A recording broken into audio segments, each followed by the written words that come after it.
It all began when I was 10 years old. I would have liked to go to my friends' homes for sleepovers and play football, but I wasn't allowed. When I was a teenager, I had to stay home when my friends went out to the shopping centre. My brothers were allowed to come and go and to dress as they pleased. I dreamed of doing things secretly, but I knew that it was always possible that a relative or an acquaintance would see me and tell my family. Then I would have been punished and given even stricter rules. Throughout my childhood and adolescence, I was subjected to many kinds of violence just because I happened to be born a girl.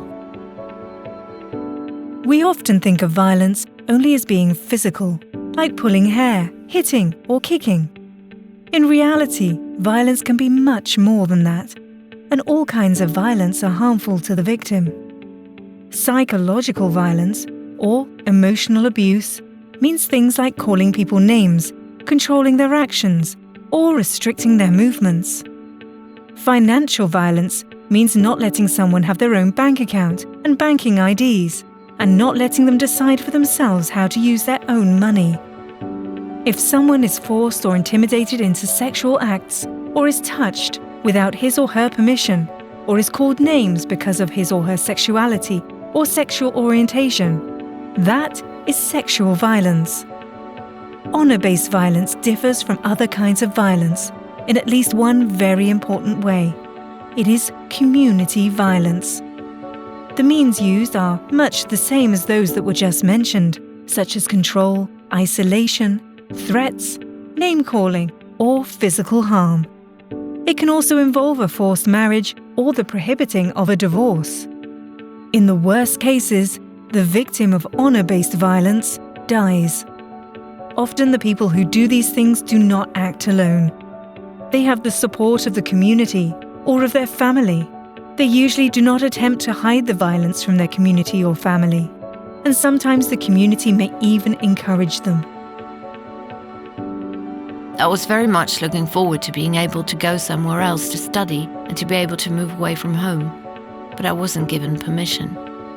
I obeyed because I was afraid of losing my family. My family pressured me into giving up my hopes of studying and to start a family of my own. They watched over what I did even after I had become an adult. Violence and the threat of violence were part of my life every day. Finally, I found the courage to phone the helpline of an organisation I'd found online and explain my situation to them. The organisation put me in touch with other people in the same situation.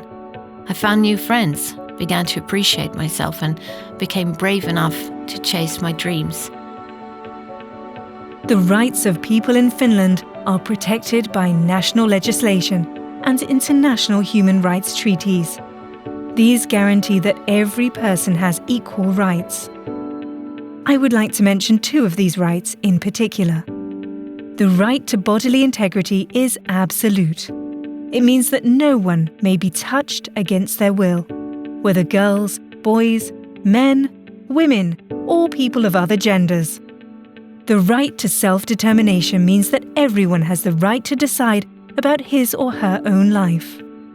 In Finland, parents are responsible for their underage children, but as children grow up and acquire experience, they increasingly have the right to decide on their own matters. After their 18th birthday, everyone has the right to make their own choices independently. Every adult living in Finland therefore has the right to decide for themselves where to live, where to study, where to work, what religion to follow, and how to dress. Neither their family nor anyone else is allowed to choose a spouse for them, or to order them to marry or not to marry. Everyone is also entitled to their own income and bank account, and independent control over their own money.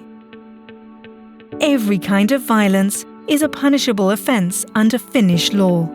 The punishment may be anything up to a prison sentence, and for immigrants, it may even lead to removal from the country. All court judgments in Finland are public information, and they are often discussed in the public media and in social media. When I was young, I often had nightmares because the situation at home was so difficult. I was depressed and had trouble focusing on my studies. I believed that I was not as valuable as my brothers and that the family's interests were more important than my own. Things were even worse for my friend. She was forced to seek help at a shelter. A shelter is a place where people who've experienced violence or have been threatened with violence can go to live temporarily. My friend is now taking powerful antidepressants and faces a long period of therapy. However, the main thing is that her recovery has begun, thanks to the help she's received. My friend has cut off all ties with her family, whereas I still regularly meet my relatives. My dream will come true 6 months from now, when I graduate in my dream occupation and can start looking for my first job. I would like to remind everyone that everyone else has the right to decide on their own lives and that their choices must be respected. Violence is something that can and must be talked about. Help is available. The contact information for places to find help are given at the end of this video.